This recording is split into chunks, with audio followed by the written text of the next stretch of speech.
Es miembro en diseño de nuevos programas y desarrollo de procesos de autoevaluación con fines de acreditación y renovación. Y miembro del grupo de proyectos del Plan Estratégico. A la doctora Clara Estefani le agradecemos su presentación y podemos dar inicio al finalizar. O si ustedes lo desean, las preguntas pueden ir quedando en el chat para una socialización al final. Muchas Gracias, doctora Adriana. Bueno, les saludo desde Bogotá, Colombia, y muy contenta y muy entusiasmada por poder compartir un poco de lo que hacemos aquí en nuestro país con respecto a la acidosis ruminal. Entiendo que nos acompañan profesionales de medicina veterinaria y zootecnia, profesionales de medicina veterinaria, también nuestros colegas zootecnistas, pero también es posible que tengamos un grupo de profesiones distintas, y traté de daré los temas con miras a que de pronto toda la población que nos acompaña pudiera comprenderlo. En este momento yo voy a poner en pausa mi video para que la presentación pueda correr un poco más dinámica. Y en la medida en que surjan algunas preguntas, les agradeceré que las puedan registrar en el chat, como mencionó la doctora Adriana, para al final de la sesión poder dar respuesta a ellas. Entonces voy aquí a dar pausa a mi video y, como mencioné hace unos instantes, la idea es poder compartir algunos aspectos relacionados con la acidosis ruminal en el contexto de las ganaderías colombianas, para que de alguna manera podamos nutrir lo que hacemos aquí respecto de lo que ocurre en México y por supuesto en otros países o en otros escenarios desde la ganadería. Quizás en principio debo mencionar un poco acerca de lo que ocurre con la ganadería en Colombia para que tengamos claridad sobre el panorama del cual voy a abordar. En nuestro país tenemos cerca de 28 millones de cabezas de ganado y están distribuidas tal y como muestra la figura del lado derecho en pantalla. Allí el Instituto Colombiano Agropecuario, ICA, nos provee de ciertos datos donde nos ubica la mayor cantidad de bovinos, entendiendo que aquellos que aparecen en azul más intenso son los departamentos o las regiones que presentan mayor cantidad de bovinos. Esos 28 millones de bovinos están distribuidos de la siguiente manera: la mayor población, que corresponde a aproximadamente 16 millones de bovinos, están caracterizados por ser ganaderías de cría, ceba y levante. Una población cercana a los 10 millones, que corresponde a doble propósito, y una población de 2 millones, que es un poco lo relacionado con lechería especializada. Los departamentos o las regiones en Colombia que hoy por hoy cuentan con mayor cantidad de bovinos están representados principalmente por el departamento de Antioquia y toda la región del cordón de la Orinoquía, que corresponde a llanos orientales, particularmente Casanare, Meta y Caquetá. Sin embargo, con relación a la acidosis ruminal, debo mencionar que en el contexto colombiano, de pronto la distribución es un poquito distinta a lo reportado en la literatura. Por supuesto coincide con muchos asuntos, pero pues está muy determinado por las características de nuestros sistemas productivos, de las ganaderías o de los ranchos, y pues está muy condicionada al piso térmico, al clima y a las condiciones de alimentación. Un poco para recordar, si bien tradicionalmente en Colombia hacemos una diferenciación entre acidosis ruminal aguda y crónica, en los textos aparece como subaguda, aguda, clínica o crónica, pues yo no quisiera que quedara esa diferenciación el día de hoy, sino que tal vez la comprendiéramos un poco desde la acidosis ruminal per se, ¿sí? Unos cambios que ocurren en ese pH ruminal, que dependiendo de la rapidez con la que se cambia la flora ruminal, podemos estar en un escenario u otro. Lo cierto es que el pH ruminal, aquí en el contexto colombiano, de pronto los rangos que manejamos es de 5.5 a 7.0 para condiciones moderadamente normales. Sin embargo, pues tenemos un pH que consideramos ideal por las características que presenta y las condiciones en las que se favorece toda la flora ruminal, incluyendo las bacterias, los hongos, los protozoos, y ese pH ideal aquí para nuestros escenarios de sistemas productivos ganaderos es considerado en 6.2 a 7.0. Como mencioné, es un escenario ideal en el que se ve favorecida toda la flora que hace parte del rumen. Categorizamos un pH ruminal como preocupante cuando lo encontramos en 5.5 y hasta un número de 6.1. ¿Por qué es considerado preocupante? Porque allí la flora que se dedica a la digestión de la fibra se torna un poquito lenta, de modo que si a este nivel de 5.5 a 6.1 hiciéramos el test de reducción del azul de metileno, encontraríamos unos tiempos que de pronto se sitúan un poquito entre los 6 y los 7 minutos, dándonos a entender que la flora ruminal se encuentra lenta en las funciones que cumple, razón por la cual pues lo definimos como un pH ruminal preocupante.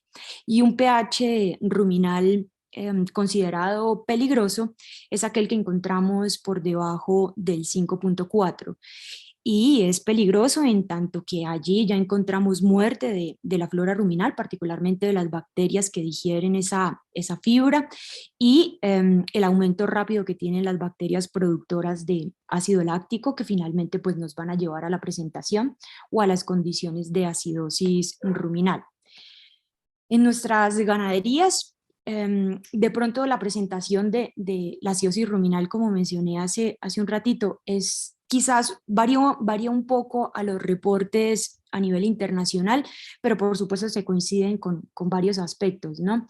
Y es porque tradicionalmente entendemos que la acidosis ruminal se presenta sobre todo en aquellos animales que se utilizan para engorde, por la cantidad de carbohidratos que consumen respecto del resto de ganaderías, doble propósito en Colombia y ganadería lechera. Sin embargo, en Colombia pues también encontramos la presencia de acidosis ruminal fuertemente arraigada a las ganaderías lecheras, no tanto como en las ganaderías de carne, pero pues sin duda hay que considerar que en cualquiera de los sistemas productivos pues es factible su presentación y que esa presentación pues está mediada por unas causas particulares. Dentro de la principal están las dietas altamente fermentables representadas en carbohidratos y por eso tal vez se tiende a pensar que los animales más afectados van a ser aquellos que van a consumir esas dietas altamente fermentables. En el caso de nuestras ganaderías, de pronto esos carbohidratos de rápida fermentación están representados por el almidón, pero hay otros carbohidratos que se les incluyen en las dietas a los animales con miras a mejorar los índices productivos, por ejemplo, algunas frutas tipo manzanas, duraznos. También tenemos la posibilidad de hacer inmersión en dietas con caña de azúcar, con maíz, de modo que pues, son carbohidratos de una estructura corta que permite pues, una rápida fermentación o uso por parte de las bacterias o flora ruminal. También aquí tenemos en nuestro contexto un aspecto adicional y son las dietas que son cortas, es decir, cuya longitud de la fibra que se les está dando es menor a 8 milímetros y eso tiene un impacto sobre el tiempo de rumia de nuestros bovinos, lo que lleva a una disminución en la producción de saliva y la consecuente disminución en la cantidad de bicarbonato presente en el rumen. De ahí que nosotros también consideramos, y por supuesto en otros países seguramente también lo tienen de esa manera, que la longitud del alimento pues tiene un impacto también sobre la cantidad de ácido láctico presente en el rumen y consecuentemente la generación de acidosis ruminal.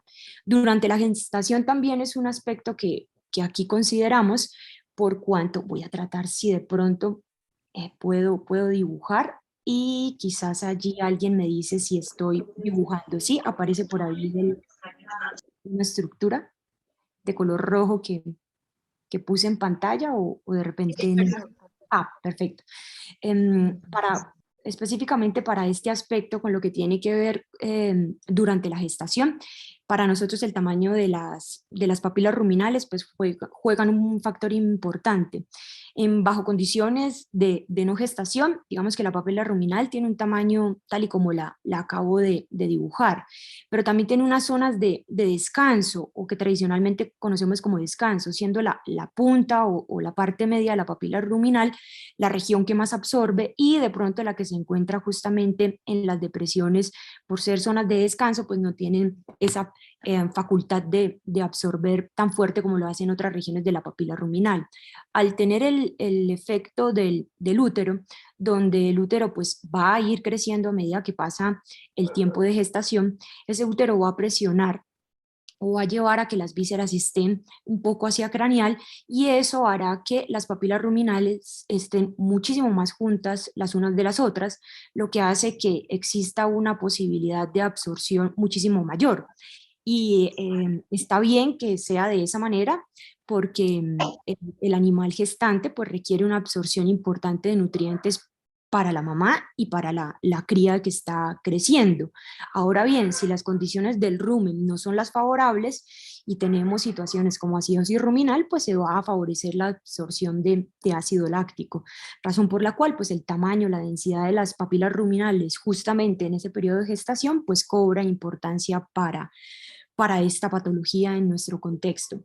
Y hace unos minutos, de pronto al inicio de la charla, mencionaba que de acuerdo a la rapidez con la que se genera el ácido láctico o la rapidez con la que cambia la flora ruminal en estados de acidosis, podemos tener un camino de acidosis ruminal aguda, y en el caso en función de esa velocidad, pues también podríamos tener la presentación de una acidosis que el animal puede ir soportando, pero que como se quiera tiene consecuencias. Entonces aquí en pantalla he dividido esos dos caminos en dos secciones, una pues rotulada como fisiopatología de la acidosis ruminal 1, y en la siguiente diapositiva pues veremos la fisiología de la acidosis ruminal 2, que es un poquito más lenta, ¿no? Pero como se quiera, pues está relacionado con dietas altamente digestibles, que por supuesto van a tener un impacto en esa flora ruminal. ¿Por qué proveemos en los sistemas productivos bovinos las dietas altamente digestibles?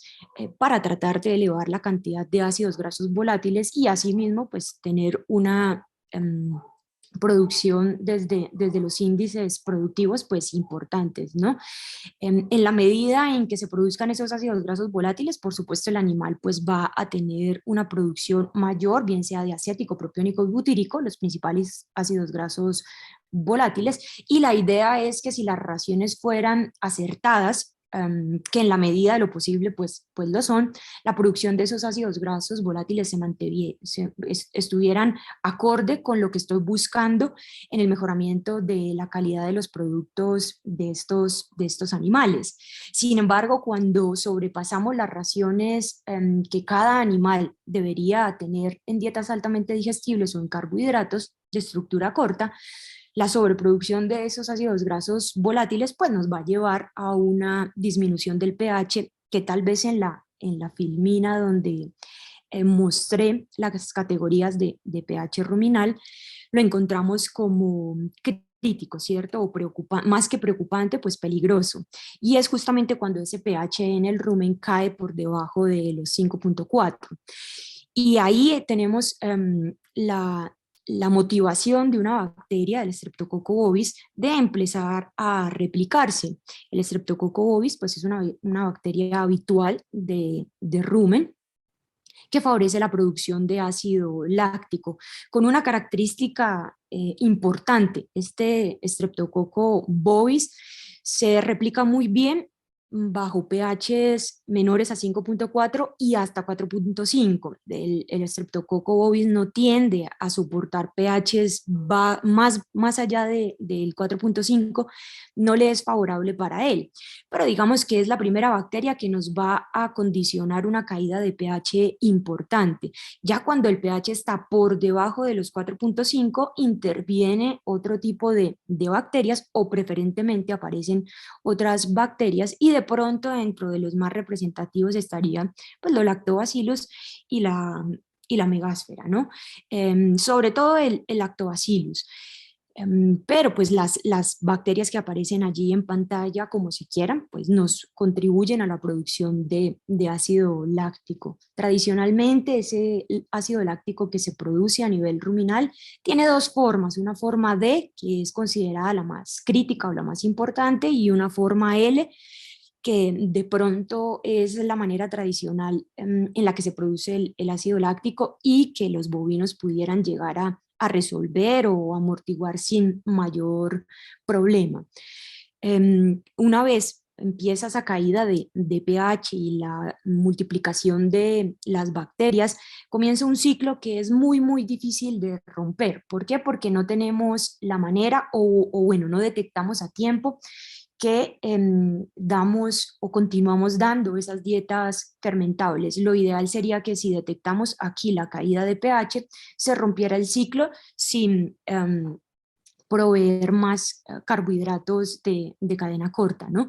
Sin embargo, como nos es un poquito difícil de detectar o cuando ya lo detectamos está avanzada la fisiopatología, este ciclo de sobreproducción de ácido láctico es difícil de romper, que en la medida en que cae el pH ruminal, el estreptococo empieza a replicarse, disminuye el pH, el ácido láctico continúa su generación, aún continuamos con las dietas o el consumo de carbohidratos altamente digestibles, cae el pH, se replican las bacterias, se produce ácido láctico, continúa la ingesta y así tenemos un ciclo que es muy, muy difícil de romper.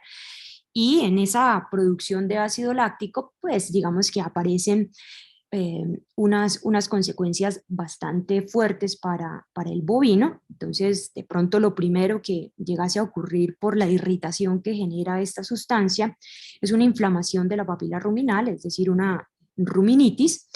Y en esa inflamación de la papila ruminal, donde sus vasos sanguíneos están muchísimo más vasodilatados, consecuencia de la inflamación, pues está la posibilidad, por supuesto, no solamente de la absorción de nutrientes, de ácido láctico o que pasaran todo lo que se encuentra allí en el contenido ruminal a sangre, y dentro de esas posibilidades tenemos la migración de bacterias a través de la papila ruminal, que preferentemente por cercanía y por otras condiciones propias que tiene el hígado, pues se van a establecer allí. Entonces vamos a poder tener pequeños abscesos hepáticos o grande, como si quiera que esa fuga o ese paso de bacterias a través de la papila ruminal pues ocurra.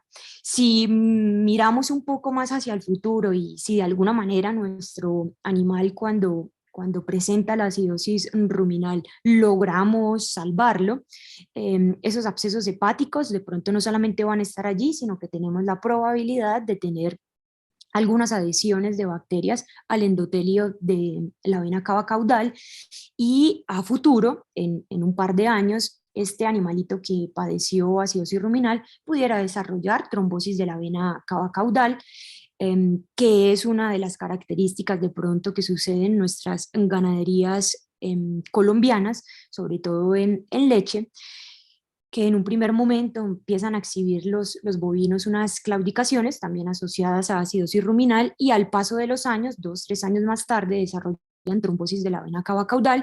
Cuando se hace el histórico o la anamnesis, se encuentra que en su momento esos animales padecieron o tuvieron episodios de acidosis ruminal.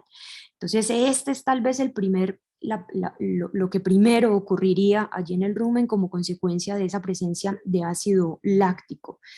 El ácido láctico de forma D tiene unas características moleculares interesantes y es que entre esas características dota al rumen de una presión hidrostática un poco mayor. Eso hace que se atraiga o que se convierta como una esponja, razón por la cual los animales presentan unas deshidrataciones mayores del 10%, ya cuando la sintomatología de acidosis está más que exacerbada. Entonces ese ácido láctico, además de generarnos una inflamación propia en el rumen, eleva su presión hidrostática y nuestros animales tendrán unos desórdenes electrolíticos bastante fuertes que más adelante pudiera conducir a un shock de tipo hipovolémico. Asimismo, ese ácido láctico que está siendo absorbido a través de la papila ruminal, es lógico pensar que nos va a ocasionar una acidemia y pues que estaremos ante la presencia de acidosis metabólica. Recién comienza la producción de ácido láctico, el pH del rumen empieza a caer, pues van a haber unas bacterias favorecidas por esa disminución de pH, como las que aparecen ahí en pantalla, pero a pHs bajos, las bacterias del rumen, la gran mayoría, pues sufren, y tenemos una población importante de bacterias gram negativas que están ahí como parte de la flora ruminal. Las bacterias gram negativas en la membrana externa tienen una molécula muy potente, que es el lipopolisacárido, conocido como LPS, y ese LPS es liberado por las bacterias gram negativas en dos condiciones importantes, una en el momento de la replicación y otra durante la muerte. Aquí el pH bajo llevaría a la muerte de una gran cantidad de bacterias gram negativas y la liberación de su lipopolisacárido. Ese lipopolisacárido también es capaz de pasar por la papila ruminal y pues va a hacer una circulación en todos los vasos sanguíneos de nuestro bovino, con unos impactos fuertes en todo lo que tiene que ver con capilares. Y hay unos capilares de una estructura muy valiosa, que es lo que corresponde a toda la irrigación de la pezuña. Entonces, tempranamente uno pudiera ver signología de claudicaciones por el efecto del lipopolisacárido, que tiene que ver con la muerte de esa flora bacteriana, y pudiéramos nosotros estar ante la presencia de cojeras o claudicaciones, que deberían ser una alerta temprana para revisar qué es lo que está ocurriendo con el pH del rumen. Si esa liberación del lipopolisacárido es masiva, lo que vamos a tener nosotros en nuestro animal es una endotoxemia, y por supuesto podríamos llevar nosotros o tener posibilidades de shock endotóxico. Y de pronto, si no se desarrolla ese camino, pues también estaríamos ante la presencia o una altísima probabilidad de tener laminitis. Cuando llaman al médico veterinario para atender un animal que presenta deshidratación, que presenta unos desórdenes metabólicos importantes, nos encontramos con un paciente frecuentemente que está en shock hipovolémico, shock endotóxico, acidosis metabólica, que es difícil de reversar, yo diría que en algunos escenarios más que imposible, y terminamos nosotros en el sacrificio de los animales. Como bien mencioné, si pudiéramos nosotros romper la cadena justamente acá, tempranamente, cuando se está generando la producción de ácido láctico de forma masiva, quizás pudiéramos mitigar el impacto que tiene esa sobreproducción y absorción de ácido láctico.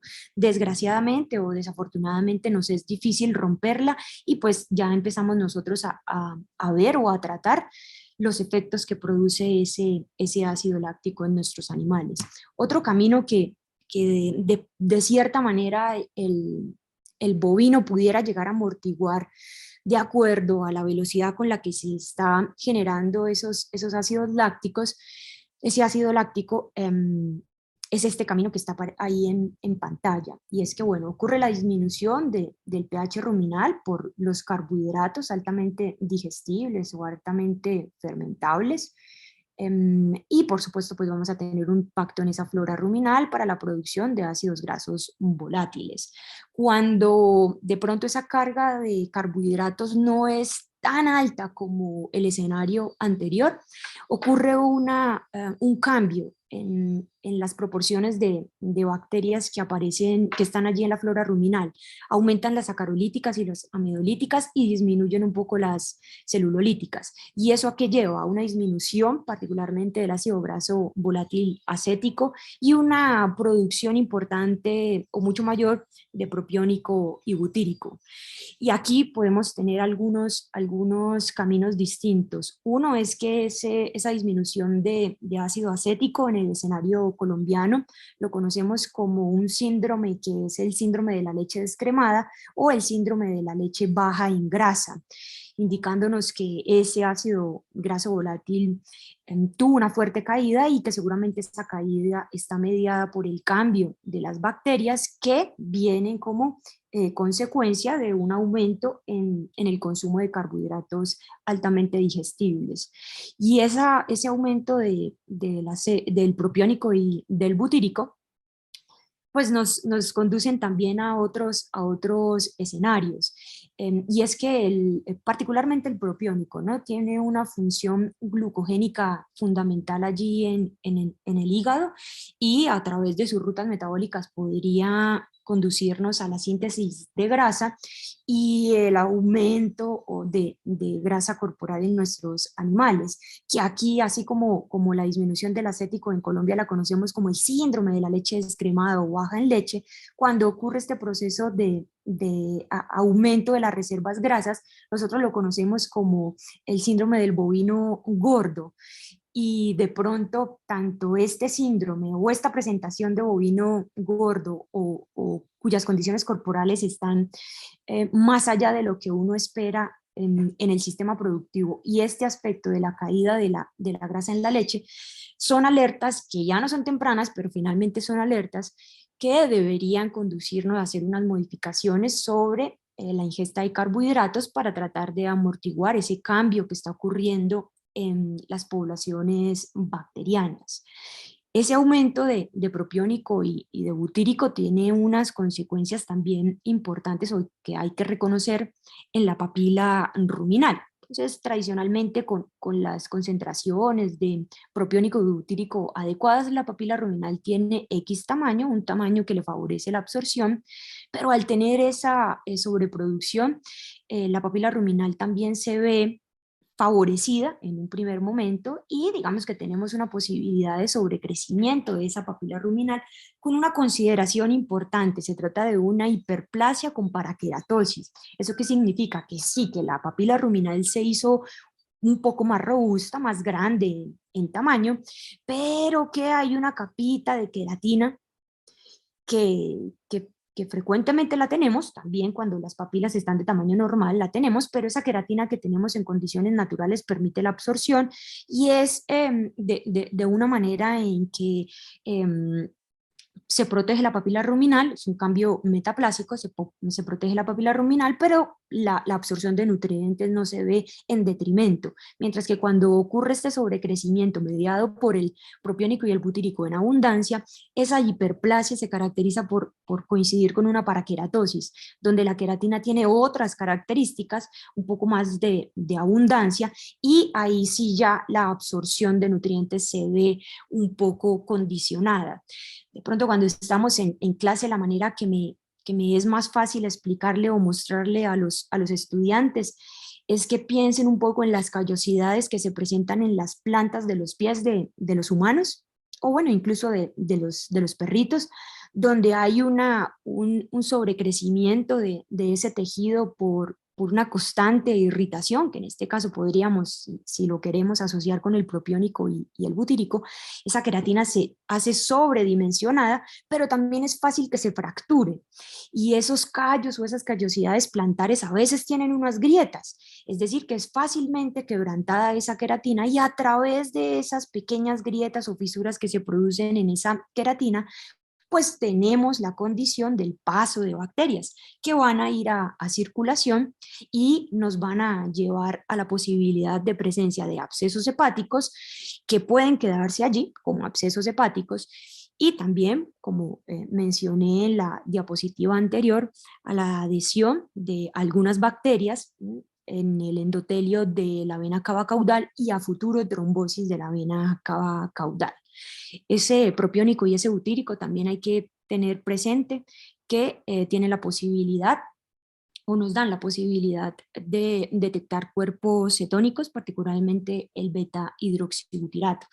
Entonces, cuando tenemos esta posibilidad del bovino gordo y lo tenemos en producciones de cría, ceba y levante, de pronto eso nos puede hacer que cuando ya exista esta consecuencia, pensemos, si estamos en ceba cría y levante, en que nuestro animal deba ir a faenamiento. Pero si esto está ocurriendo en ganaderías de leche, pues vamos a tener otras consecuencias que no nos llevarán a que nuestro animal vaya a faenamiento. Por tanto, pues su vida productiva es muchísimo mayor que la que tienen el otro tipo de sistemas productivos.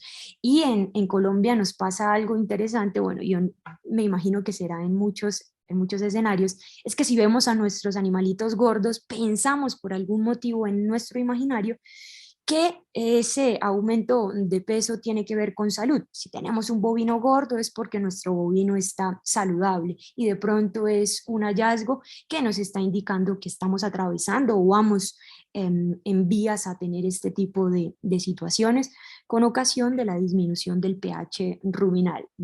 Les hago énfasis a mis estudiantes aquí en la Universidad de La Salle de Bogotá que finalmente somos el reflejo de lo que comemos, ¿cierto? Si comemos bien, nos vamos a ver bien y vamos a estar saludables. Lo mismo pasa con los animales. Si la dieta de los bovinos es acorde a sus necesidades y cada sistema productivo, y dentro de cada sistema productivo, cada lote de bovinos tiene sus requerimientos, si los hacemos de la manera adecuada, pues esos bovinos van a rendir desde lo productivo y van a tener todos los índices de bienestar animal para proveernos al resto de la humanidad lo necesario, ¿no?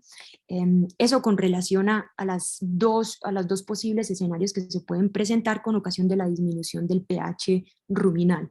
¿Cómo la diagnosticamos? Aquí en Colombia decimos que tenemos a veces un diagnóstico tardío.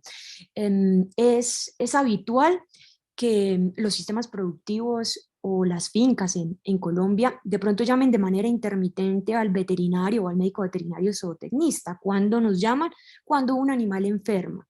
Ya ese tipo de situaciones ha ido mudando o ha ido cambiando al punto de que ya varios sistemas productivos cuentan con su médico veterinario de planta, y es decir que frecuentemente o regularmente está allí en la finca, pero pues todavía tenemos los casos, muchos casos, en los que nosotros hacemos visitas periódicas o distantes, y casi todas tienen que ver cuando los animales enferman. En ese caso, pues nosotros tendríamos un diagnóstico tardío a través de signos clínicos.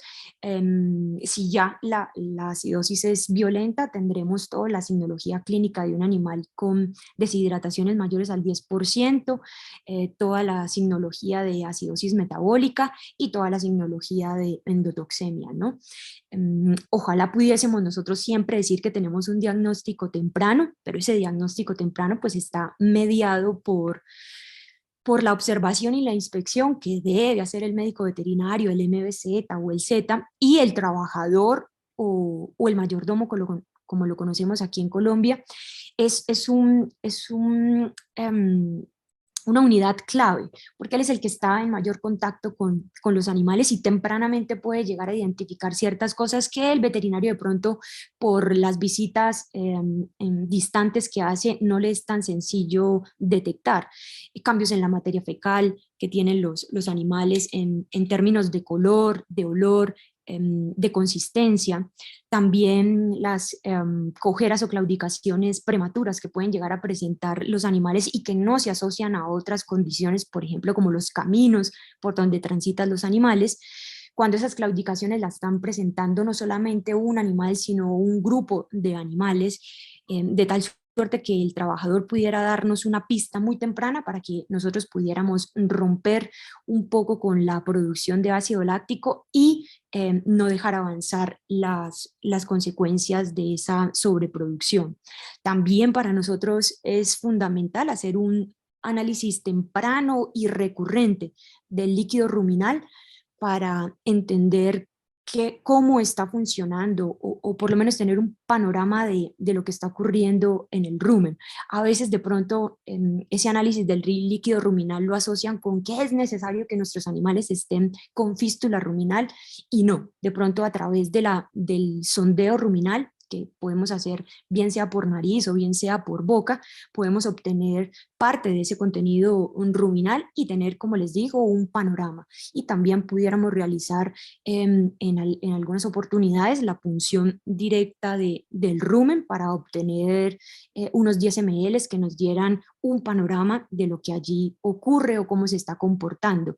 Por supuesto, el pH pues es nuestro radar, pero no es lo único que deberíamos tener presente, ¿no? Hay otros parámetros como los que aparecen ahí en pantalla que de pronto si no los encontramos bajo las condiciones normales para nuestro sistema productivo y para la especie, pues de pronto allí debemos hacer una intervención y un análisis de las raciones que le estamos dando a nuestros animales. Por supuesto, habrá que tener en cuenta el color, el olor, la viscosidad, la consistencia, el test de reducción del azul de metileno y cómo se encuentran estos protozoos. Aquí en Colombia, como estoy segura en otros lugares del mundo, los protozoos resultan ser relevantes porque son uno de los microorganismos que reacciona tempranamente a los cambios de pH. A veces les digo a mis estudiantes, ellos funcionan como los protectores de las bacterias. Si hay alguien que deba morir antes que las bacterias, lo harán los protozoos, dándole tiempo para ver si el rumen cambia sus condiciones y así pues no llevar a la muerte de las bacterias, porque si mueren las bacterias gram negativas tenemos consecuencias muy desastrosas para la salud de nuestro animal.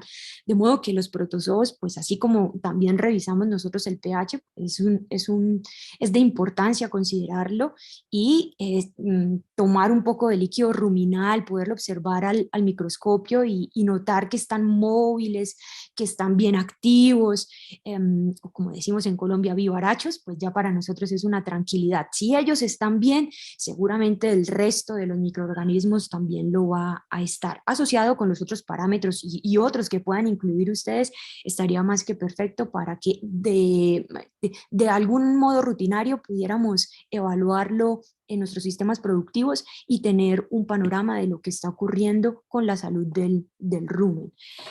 Para el tratamiento, debo mencionar que ya cuando nos toca hacer el tratamiento es porque estamos ante la presencia de una acidosis ruminal que está reflejando signos clínicos, que no se trata solamente de unas claudicaciones o de unas cojeras leves, sino que ya tenemos unos desórdenes em, de pH sanguíneo importantes y una pérdida de fluidos considerable, razón por la cual si debemos tratar un animal en acidosis tendríamos que considerar todo lo que tenga que ver con la fluidoterapia y algo que aquí conocemos como las 6A. Deberé incluir todo aquello que tenga que ver con antiinflamatorios, antimicrobianos, analgésicos, antipiréticos, antiprostaglandínicos, porque esta patología nos lleva a la presentación es una patología sistémica y al ser sistémica pues debo considerar todo aquello que se está presentando en cada uno de los sistemas del animal para tratar de contenerlo y revertir todo lo desastroso de la producción de ácido láctico, ¿no? Al tiempo que debo incluir las transfaunaciones, esto es la necesidad de hacer sifonajes del rumen para tratar de retirar la mayor parte del líquido ruminal que está siendo afectado y poderlo reemplazar por uno que esté en mejores condiciones, ¿no? Entonces, dependiendo de la gravedad de la acidosis ruminal, en ocasiones pues debemos hacer esas transfaunaciones cada 4, cada 6, cada 8 horas. Bueno, dependerá de qué tan graves son los signos clínicos del animal y de la necesidad de retirar la mayor parte de ese contenido ruminal que está afectado. Un trabajo interesante que realizaron unas estudiantes de la Universidad de La Salle fue identificar los tratamientos recurrentes. Ahí en estas tablas ustedes pueden observar de pronto lo que ha buscado cada autor, siempre con la consideración pues que para amortiguar el pH ruminal debiéramos colocar bicarbonato intrarruminal, pero la verdad es que yo preferiría, si nos vamos con la idea de que en lo posible lo que debemos hacer es evitar la presentación de este tipo de patologías, porque si yo me devuelvo un poco a las fisiopatologías de cada uno de los caminos que podemos tomar con las acidosis, los desastres son muy fuertes y la idea no sería tratar la patología, sino que en la medida de lo posible, si podemos detectar o tener alertas tempranas, evitar que los animales cursen o lleguen hacia esos caminos que, como les digo, son bastante desastrosos. Pero ahí en pantalla pueden ustedes tomar nota de pronto o más adelante yo les puedo compartir la presentación para que pudieran indagar un poco más en cada uno de los trabajos que han hecho estos autores y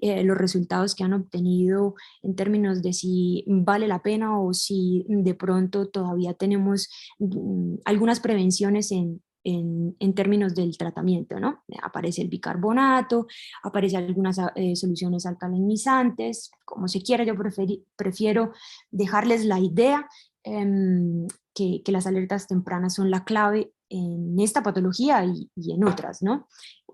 Para no tener que lidiar con las consecuencias que genera. Tal suerte que ahí aparece un stop, un pare con la mano, la típica acción, y es de verdad invitarlos a prevenir la presentación de acidosis. ¿Cómo la prevenimos? Desde la nutrición, ¿sí? Desde la nutrición, y esa nutrición pues está condicionada a que podamos nosotros identificar los requerimientos propios de nuestros animales. Cada sistema productivo, cada finca, cada rancho, de pronto como le dicen en México, es un universo distinto. Y dentro de esos universos, pues uno tiene un grupo de animales en diferentes estados productivos. Cada lote de animales tiene sus requerimientos y tiene sus necesidades. En el momento en que nosotros mudemos, que ya los hemos ido haciendo, y en el momento en el que comprendamos que efectivamente el poder reconocer que la nutrición va condicionada a lo que yo busco, ¿verdad? Que un deportista de pronto, de un tenista, seguramente no tiene una dieta igual a la que tiene aquel que se dedica al atletismo, o aquel que se dedica al atletismo de pronto no tiene la misma dieta de un gimnasta, y seguramente el gimnasta pues no tiene la misma dieta que, por ejemplo, un médico veterinario zootecnista. Y si de pronto estamos pensando que podemos condicionar la alimentación a esa función zootécnica que ya hemos creado para nuestros animales, seguramente que todo iría bien. Por supuesto que esas raciones, esas dietas, tienen que ser consultadas con el especialista, con el experto. Existen muchos médicos veterinarios, por suerte tenemos la posibilidad de contar con muchos colegas en medicina veterinaria y zootecnia, pero de pronto dentro de esa diversidad y gran abanico de médicos veterinarios, hay algunos puntuales que se dedican a los asuntos de nutrición. A ellos debemos consultarlos, ¿sí? Y de pronto no desde la ligereza y desde el ensayo y error, ir probando qué nos pudiera funcionar en nuestros animales. Basada en la evidencia nos permite tomar decisiones respecto de los animales que tenemos en cada sistema productivo. Cuando comprendamos todos los que nos dedicamos a sistemas de producción o a la medicina veterinaria, que es de esa manera, seguramente nos acercaremos mucho más al cumplimiento de esta bonita locución, ¿cierto? One Health, una salud, a la que necesariamente yo siempre le pongo un bienestar, ¿cierto? Para mí el hecho de estar repitiendo una salud y comprender que es una interrelación entre los humanos, entre toda la ecología del planeta, de pronto aquí inmerso está un bienestar, pero a veces por estar repitiendo una salud se nos queda por ahí lejitos, así que yo siempre digo a mis estudiantes o con quien tengo la oportunidad de charlar, con los trabajadores en las fincas y con los dueños de esos sistemas productivos, que así como caminamos hacia una salud, bueno, no olvidemos un bienestar que está íntimamente relacionado. Y yo de pronto no sé si voy bien de tiempo, no sé si me pasé, porque a veces uno se... Doc, no, vamos bien de tiempo, no te preocupes. Perfecto, creo que justamente estoy por cerrar, yo creo que de pronto voy cerrando con dos invitaciones. Una, a que ojalá este tipo de encuentros se repitan en el futuro. Otra, a que visiten la Universidad de La Salle en Colombia. En México tenemos una institución hermana, seguramente ustedes, algunos estarán en representación de ella y nuestros colegas mexicanos seguramente la tienen en el radar. Pues bien, aquí en Colombia hay una preciosa Universidad de La Salle que los espera, y la fotografía que están observando es justamente de una región que les mencioné por allá al inicio de la presentación, del Cordón de la Orinoquía. Es del departamento del Casanare, donde la Universidad de La Salle también tiene una sede, y allí la ganadería es distinta, ¿no? Es de cría, ceba y levante, con unas condiciones particulares de calor fuerte y con unas sabanas inundables preciosas. Así que yo los invito a que visiten Colombia, visiten la Universidad de La Salle, y quedo yo atenta a las preguntas que de pronto estén por ahí en el chat, que la doctora Adriana de pronto me pueda ir compartiendo, y a Por disposición supuesto que de sí. ustedes. Listo, doctora Claire Estefan, muchísimas gracias por esta presentación. Fue una temática excelentemente desarrollada. Vamos a leer entonces algunas de las preguntas. Le recordamos a las personas que se encuentran en este momento en sala que si tienen alguna inquietud adicional pueden escribirla dentro del chat. En el chat nos aparece el señor Raúl Arones, dice buen día. Excelente presentación. ¿Podría ampliar la información de cómo la ruminitis provoca la trombosis de la vena cava superior? Claro que sí, con mucho gusto. Pronto yo me voy a ir a voy a irme de pronto a una diapositiva que tenga en blanco. No, ninguna tengo en blanco, pero digamos que esta, de repente. Entonces, todos los cambios, en realidad la patología trombosis de la vena cava caudal hace referencia a la adhesión o a la adherencia de bacterias en el endotelio de la vena cava caudal. Sí, digamos que aquí está la vena cava caudal, y entonces por aquí en el endotelio se pueden empezar a adherir algunas bacterias que con el tiempo nos llevan a la presentación de un absceso adherido fuertemente a la pared de ese vaso sanguíneo.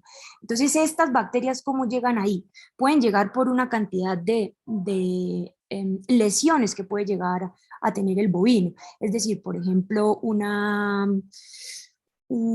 lesión en el espacio interdigital, de pronto una herida que sufra en piel, cualquier bacteria circulante, sobre todo el Fusobacterium, ¿sí? Pero también están asociadas otras, que estén en cualquier lugar porque ingresaron por algún motivo en algunos abscesos mandibulares, cualquier bacteria que esté por ahí circulando, que tenga preferencia por el endotelio vascular, particularmente el Fusobacterium, pudiera llegarnos a adherirse ahí.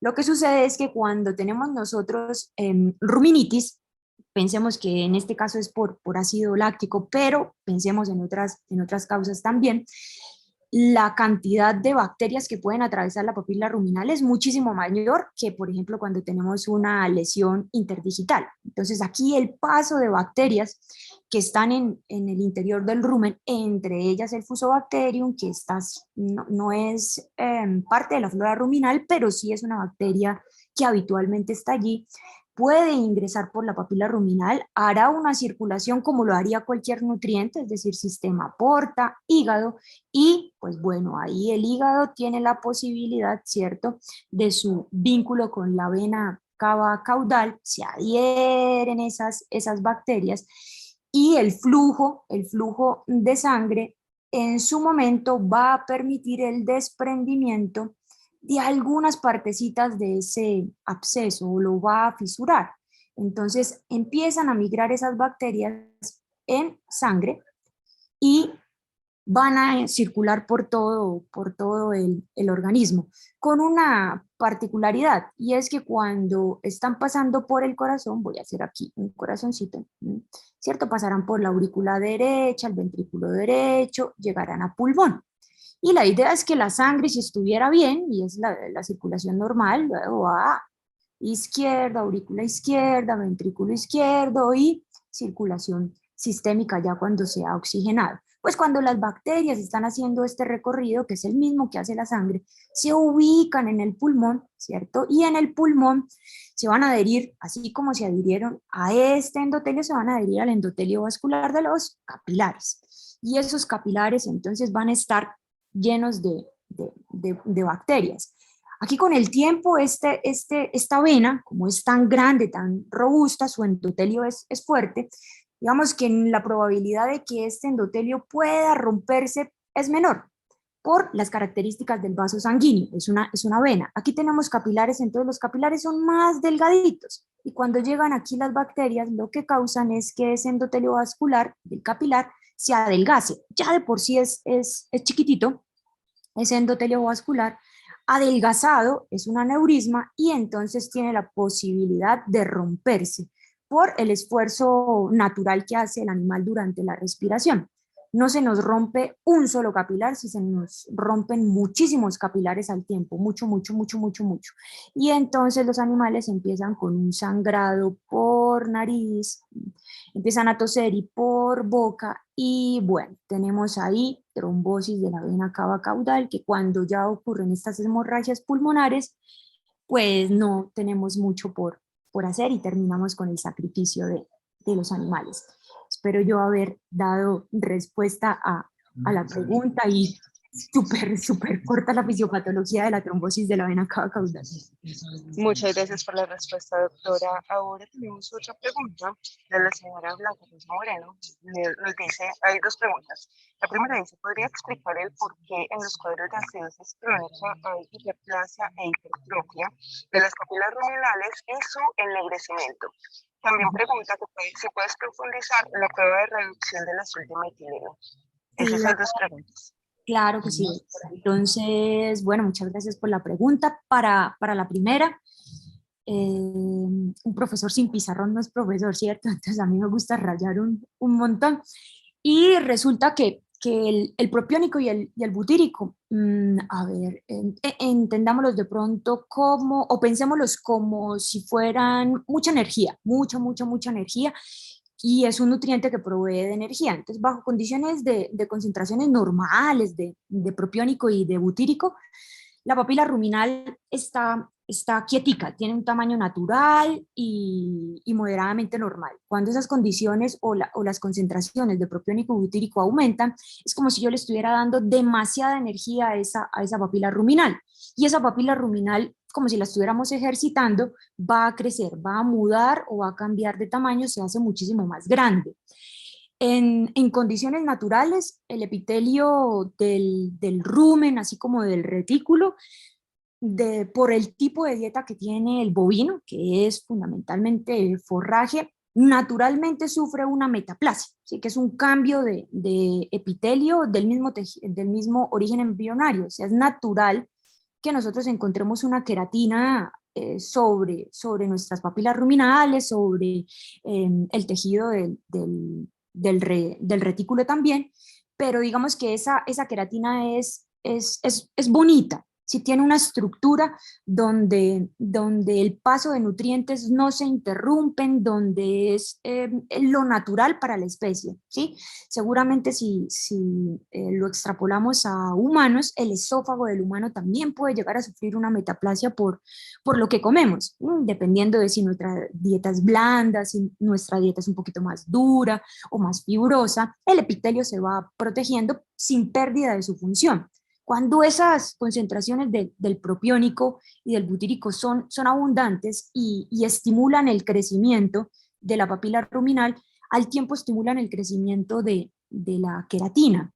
Esa queratina que aparece es una queratina con un proceso que se conoce como paraqueratosis, que puede ser ortoqueratótica o no ortoqueratótica, que tiene que ver con la cantidad de núcleos que se presenta. Es una queratina muy abundante, que ya bloquea la absorción, pero que también es frágil, y por eso tal vez yo hablaba de las callosidades en las plantas de los pies de algunos humanos, que desarrollan una callosidad importante, pero que esas callosidades también se pueden fracturar o se pueden fisurar. A través de esas fisuras, desafortunadamente pasan bacterias que están ahí en el rumen. Y esas bacterias pues tienen una preferencia, sobre todo el Fusobacterium, a esa adherencia en los endotelios de la vena cava caudal y a futuro trombosis de la vena cava caudal. Entonces, eso de pronto para la primera parte. Y la segunda, si la doctora Adriana me la recuerda.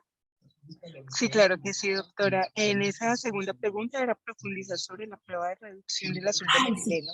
Gracias, sí. Nosotros aquí le conocemos como test de reducción de azul de metileno, TRAM, ¿sí? Y consiste en tomar más o menos 20 ml de contenido ruminal en uno, y los voy a colocar en unos tubitos de ensayo o en unos frascos de vidrio, y a un primer tubo lo voy a dejar como tubo control. Ese tubo control solamente va a estar aquí con contenido ruminal, ¿sí? Con líquido ruminal.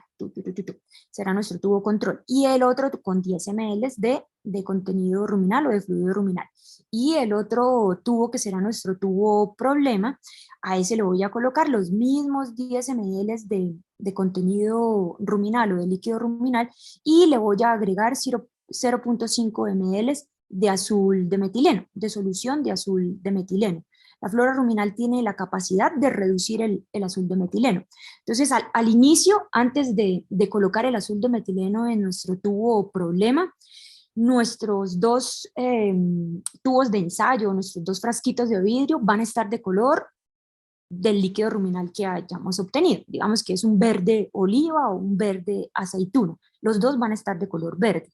Una vez agregue el azul de metileno a mi tubo problema, lo voy a mezclar, y entonces nuestro tubo problema estará de una coloración azul, ¿sí? Muy intensamente azul, producto de esa incorporación del azul de metileno.